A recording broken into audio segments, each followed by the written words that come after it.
નમસ્કાર. ક્યારે એવો વિચાર આવ્યો છે કે જેને આપણે ખામી કહીએ છીએ એ ખરેખર ખામી છે? આજે આપણે એક બહુ જ સરસ પ્રાચીન સંસ્કૃત કથા જોવાના છીએ. એનું નામ છે યોજકઃ તત્ર દુર્લભઃ. હવે એનો અર્થ શું થાય? એનો મતલબ છે કે એક યોજક મળવો ખૂબ મુશ્કેલ છે. તો ચલો આ વાર્તામાં ઊંડા ઉતરીએ અને જોઈએ કે એ આપણને શું શીખવી જાય છે. તો આ વાર્તાનો જે મુખ્ય પાત્ર છે એ છે એક ઊંટ, અને એની કહી શકાય કે એક જ ઓળખ હતી. એ સ્વભાવથી જ વાંકો હતો. હવે વાંકો એટલે શું? એટલે કે એની નજર છે ને હંમેશા બીજાની ભૂલો જ શોધતી રહે, અને આ જ એની આદત આખી વાર્તાને આગળ લઈ જાય છે. તો ચાલો એના વાંકા દૃષ્ટિકોણને જરા નજીકથી જોઈએ. આ એક એવી વાર્તા છે જેમાં સતત ભૂલો જ શોધવામાં આવે છે. જો આ કોઈ એવી તેવી આદત નહોતી. ના, એ તો એના વ્યક્તિત્વનો એક મુખ્ય ભાગ બની ગઈ હતી. મતલબ કે કોઈ પણ એને મળે, કોઈ પણ, એની પહેલી નજર સીધી એની ખામી પર જ પડે. બસ આ જ એની ઓળખ હતી. તો બસ આવી જ વૃત્તિ સાથે એ ભાઈસાબ જંગલમાં આગળ વધ્યા, અને ત્યાં એણે એક પછી એક એમ 3 અલગ અલગ પ્રાણીઓ મળ્યા, અને ત્રણેય સાથે એણે ટીકાઓની જાણે હારમાળા રચી દીધી. ચાલો જોઈએ એણે શું કર્યું. તો સૌથી પહેલાં જંગલમાં આગળ વધતા એની નજર એક ઝાડ પર બેઠેલા પોપટ પર પડી.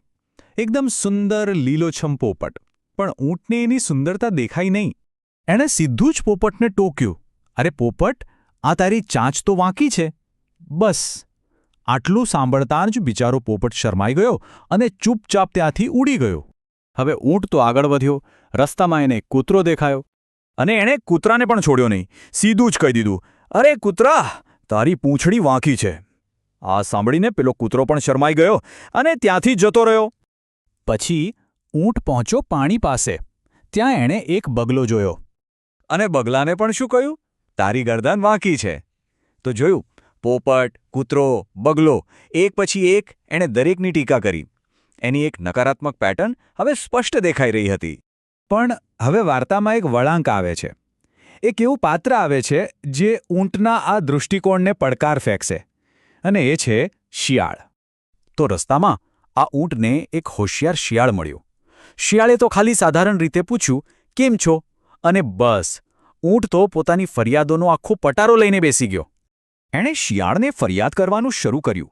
કહેવા લાગ્યો, અરે શું કહું, પોપટની ચાંચ વાંકી છે, કૂતરાની પૂંછડી વાંકી છે, અને પેલા બગલાની ગરદન પણ વાંકી છે. શિયાળે આ બધું શાંતિથી સાંભળ્યો, અને પછી એક એવો સવાલ પૂછ્યો જે આખી વાતને ફેરવી નાખે છે.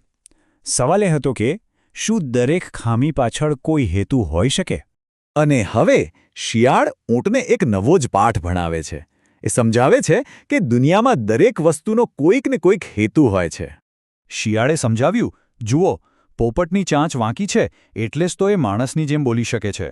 કૂતરાની વાંકી પૂંછડી એ તો એની વફાદારીની નિશાની છે, અને બગલાની વાંકી ગરદન એ એને શિકાર પર ધ્યાન કેન્દ્રિત કરવામાં મદદ કરે છે. મતલબ કે એમના અંગો ભલે વાંકા દેખાતા હોય, પણ એ કોઈને કોઈ કામ જરૂર આવે છે. આ દુનિયામાં કંઈ પણ બિલકુલ નકામું નથી.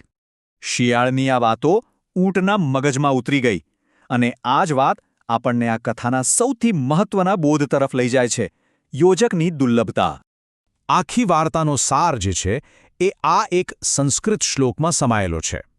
અમંત્રમ અક્ષરમ નાસ્તિ નાસ્તિ મૂલમનોષધમ અયોગ્ય પુરુષો નાસ્તિ યોજકસ્તત્ર દુર્લભઃ. આ શ્લોક શું કહે છે?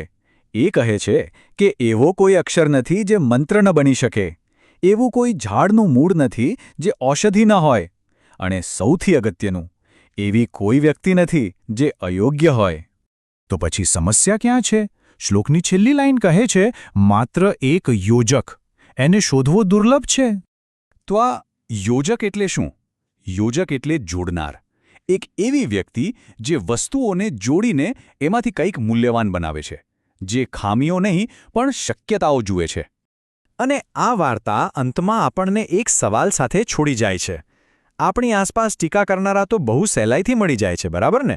પણ એવા યોજક ક્યાંથી શોધવા જે તોડે નહીં પણ જોડે? આ એક વિચારવા જેવો પ્રશ્ન છે.